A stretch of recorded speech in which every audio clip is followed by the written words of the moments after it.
इज्जत वो चीज़ है जो अगर किसी इंसान की ज़िंदगी में नहीं है तो वो मुर्दे के समान है।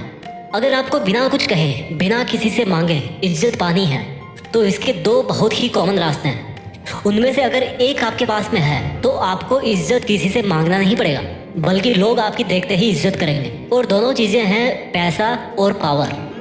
अगर आपके पास में पैसा है और पावर है, अच्छा जॉब है, ऊंची पोजीशन पे हो आप, तो आपको इज्जत मांगना नहीं पड़ेगा, आपको इज्जत अपने आप मिल जाएगी। लेकिन मैं मान के चल रहा हूँ कि आपके पास में ना तो नाम है और ना ही आप बहुत बड़े फेमस इंसान हो। और जब आपके पास में ना तो पैसा हो और ना ही एक हाई लेवल वाला या पावरफुल जॉब हो, उसके बाद भी आप कैसे इज्जत कमाएं, आप किस तरह से अपनी पर्सनैलिटी बनाएं कि आपको अपनी ज़िंदगी में कभी इज्जत पाने के लिए किसी के सामने गिड़गिड़ाना ना पड़े, आपको अपने आप इज्जत मिले और लोग आपका कहा माने। ध्यान से सुनना मेरी बातें। इज्जत मतलब respect. R for respect and R for reflection. Respect means reflection and the respect is reflected and it's not received और डिमांडेड। इज्जत टकरा के वापस आती है, ना कि कोई आपको देता है। समझिए इस बात को। अगर आपकी कोई इज्जत नहीं करता तो एक चांस तो ये बनता है कि भाई उस अगले बंदे को आपकी तरफ से भी कोई इज्जत नहीं मिल रही है, और जब अगले बंदे को भी आपसे इज्जत नहीं मिल रही है तो वो आपको इज्जत नहीं देगा। Respect is not one sided, it's a prepaid service. Prepaid क्या होता है? जब पहले आप कुछ पे करते हो, जब आप पहले कुछ देते हो, फिर उसके बाद में आपको वापस कुछ मिलता है। लेकिन अगर आप तो बहुत इज्जत दे रहे हो अगले को, बट अगला बंदा है ना, वो आपकी बिल्कुल भी इज्जत नहीं करता, आपका अपमान करता है, आपकी बात नहीं मानता, आपको कुछ भी बोल देता है। आप भले ही कितने सही हो, लेकिन वो उस बंदे की मानेगा जो भले ही गलत है लेकिन जिसकी इज्जत वो करता है। तो ऐसा क्यों होता है? देखो भाई, सामने वाले बंदे के मन में क्या होता है, आपकी एक इमेज होती है। आज आपका स्टेटस क्या है, आप कैसा बोलते हो, आप कितने अपने शब्दों पे खरे हो, इन सब चीज़ों को अगले बंदे ने ऑलरेडी अपने दिमाग में बिठा रखा है। और अगर उनको ये लगता है कि आप इज्जत पाने के लिए डिज़र्व करते हो तो वो आपकी इज्जत करेंगे। अब ये इज्जत पाने के लिए डिज़र्व कैसे करें, इसके अलग अलग रास्ते हैं, और यहीं से आपको मेरी बातों को ध्यान से समझने की ज़रूरत है। मैं आपको 5 ऐसे टिप बताने वाला हूँ। टिप नंबर 1, अगर आपकी ज़िंदगी में कोई मकसद है, आप उसके लिए जी जान से मेहनत कर रहे हो, तो कुछ लोग तो ऐसे होंगे जो आपसे नफरत करेंगे, आपसे जलेंगे कि कहीं आप उनसे आगे ना निकल जाओ। पर वहीं पर बहुत सारे लोग ऐसे होंगे जो आप पर ट्रस्ट करेंगे, जिनको ये लगेगा कि यार ये बंदा है ना, ये सच में मेहनती है और ये बंदा सच में लाइफ में कुछ कर भी लेगा। इस बंदे को अपने टाइम की कदर है, ये ना खुद का टाइम बर्बाद करता है और ना दूसरों का टाइम बर्बाद करता है। इसकी लाइफ में एक गोल है और इसको दूसरे लोगों की चुगली करने का ना तो टाइम है और ना ही इंटरेस्ट है। तो अगर ऐसी इमेज बनेगी आपकी किसी के दिल में, किसी के विचारों में, तो फिर वो इंसान आप पर धीरे धीरे ट्रस्ट करना शुरू करेगा, आपसे बातचीत करेगा, आपसे कुछ सीखने की कोशिश करेगा, आपसे इंस्पायर होगा और आपकी इज्जत भी करेगा। मैं ये नहीं कहता कि अगर आप लाइफ में मेहनती बन जाओ और अपना एक गोल सेट करो तो हर कोई आपकी इज्जत करेगा, बट ऐसा करने से मैक्सिमम चांस है कि लोग आपको ये नहीं बोलेंगे कि यार ये तो बंदा फालतू पे बैठा रहता है, इसके कुछ काम धाम तो है नहीं। वो आपकी इज्जत करे या आपसे जले, इन दोनों का रीज़न एक ही होता है कि आप उनसे बेटर हो। तो अगर आपकी इज्जत ना करके लोग आपसे जल भी रहे हैं ना, तो this is also good sign कि आप उनसे बेटर हो और आप आज या कल इज्जत पा ही लोगे। और ना भी पाओगे तो आपके पास पैसा और पावर तो आ ही जाएगा। तो ये था पहला पॉइंट कि you must deserve to be respected. Tip number 2, ये टिप उन लोगों के लिए है जिनको अपने परिवार में इज्जत नहीं मिल रही, अपने फ्रेंड सर्किल में इज्जत नहीं मिल रही, अपने प्यार से इज्जत नहीं मिल रही।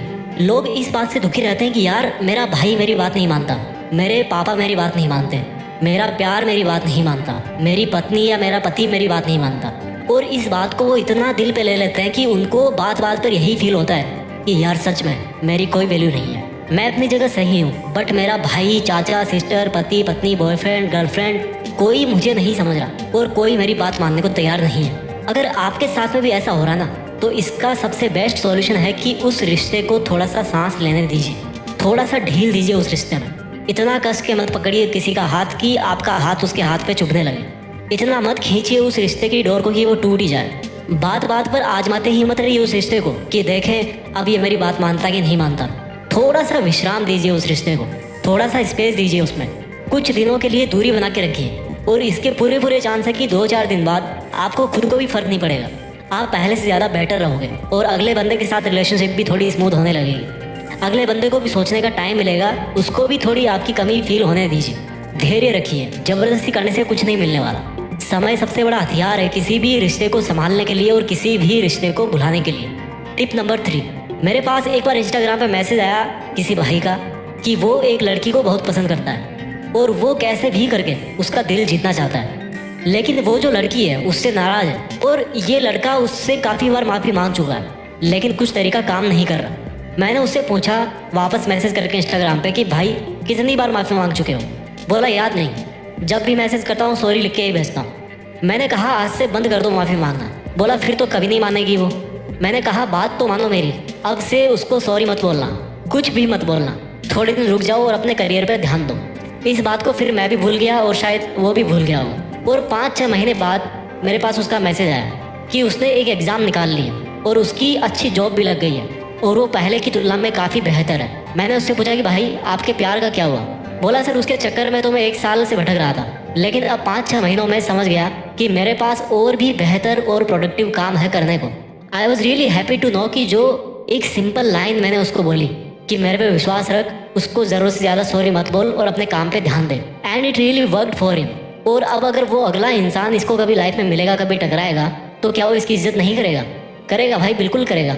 और ना भी करे तो इसका क्या नुकसान हो रहा है, इसको क्या फ़र्क पड़ रहा है? देखिए हम में से बहुत सौ की आदत है कि हम बिना वजह सॉरी सॉरी सॉरी बोलते रहते हैं। मेरा मानना है कि 2 बार सॉरी बोलो, 3 बार सॉरी बोलो, बहुत ही कोई खास इंसान आपकी ज़िंदगी में तो 4 बार सॉरी बोल लो, 5 बार सॉरी बोल लो यार, यहाँ तक ठीक है। 100 बार या 1000 बार सॉरी बोलने की ज़रूरत नहीं है।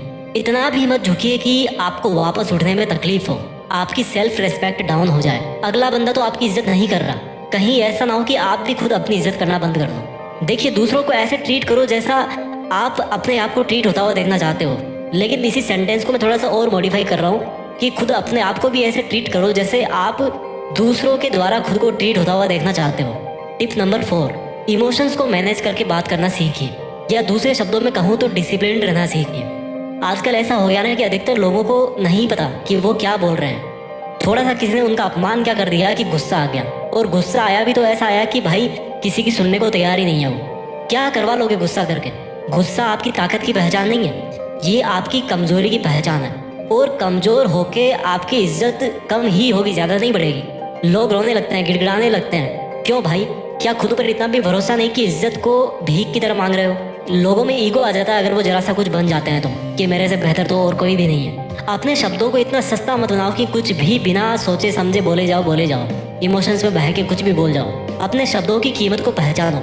यस और नो में कितनी ताकत है। दुनिया के सबसे ज़्यादा पावरफुल वर्ड्स मानता हूँ मैं यस और नो को। अगर आपने सही समय पर सही शब्द कहना सीख लिया और लिमिट में बोलना सीख लिया तो इसके 2 फायदे होंगे, आपकी इज्जत भी होगी और आप पहले से ज़्यादा खुश भी रहोगे।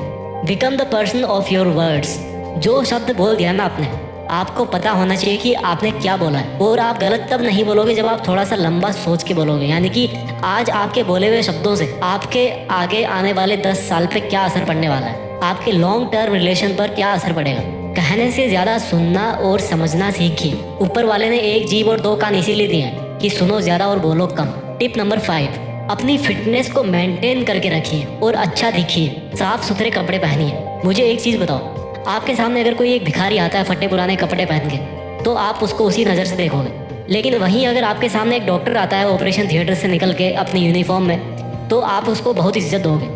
आप क्या पहनते हो ये दिखाता है कि आपका स्टेटस क्या है और आप कैसा अपने बारे में सोचते हो। वो जो डॉक्टर है ना, उसने अपना व्हाइट कोट ऐसे नहीं कमाया, मेहनत करी है उसने खूब। अगर आपके सामने कोई पुलिस की ड्रेस में आता है तो आप उसको भी अच्छी खासी इज्जत दोगे। अगर आपके सामने कोई आर्मी की ड्रेस में आता है तो आप उसको भी बहुत अच्छी इज्जत दोगे। कहने का मतलब है कि आपके कपड़े, आपकी यूनिफॉर्म, आपकी फिटनेस आपको बहुत इज्जत दिलवाती है। हो सकता है आप एक डॉक्टर ना हो, एक पुलिस ऑफिसर ना हो, एक सोल्जर ना हो, लेकिन आप जो भी कपड़े पहन रहे हो उनको तो ढंग से पहन ही सकते हो ना। बाकी सभी टिप्स के साथ भी इस टिप को यूज़ करके देखिए, ज़रूर असर पड़ेगा। मैं जल्दी से 5 टिप्स को रिवाइज कर देता हूँ कि किस तरह से आप ज़्यादा बेहतर तरीके से इज्जत पा सकते हो।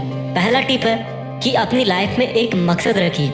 You must deserve to be respected. Tip number 2, रिश्तों को थोड़ा सा सांस लेने का मौका दीजिए। रिश्तों में थोड़ी सी ढील दीजिए, ज़रूरत से ज़्यादा उम्मीद मत कीजिए। टिप नंबर 3, बिना मतलब की माफ़ी ना मांगे, ज़रूरत से ज़्यादा माफ़ी ना मांगे। इससे बेहतर है कि आप अपने आप को बेहतर करने पर ध्यान दें। टिप नंबर 4, इमोशंस को मैनेज करके बात करना सीखिए। और टिप नंबर 5, अपनी फिटनेस को मेंटेन रखिए और अच्छा दिखिए, साफ सुथरे कपड़े पहनिए। आई होप आपको ये वीडियो बहुत अच्छा लगा होगा। मैं आपके लिए लेकर आता रहूँगा इसी तरह के और भी अच्छे अच्छे वीडियोस। अगर आपको ये वीडियो पसंद आया तो इस वीडियो कमेंट सेक्शन में लिख के मुझे ज़रूर बताइएगा। जय हिंद, वंदे मातरम।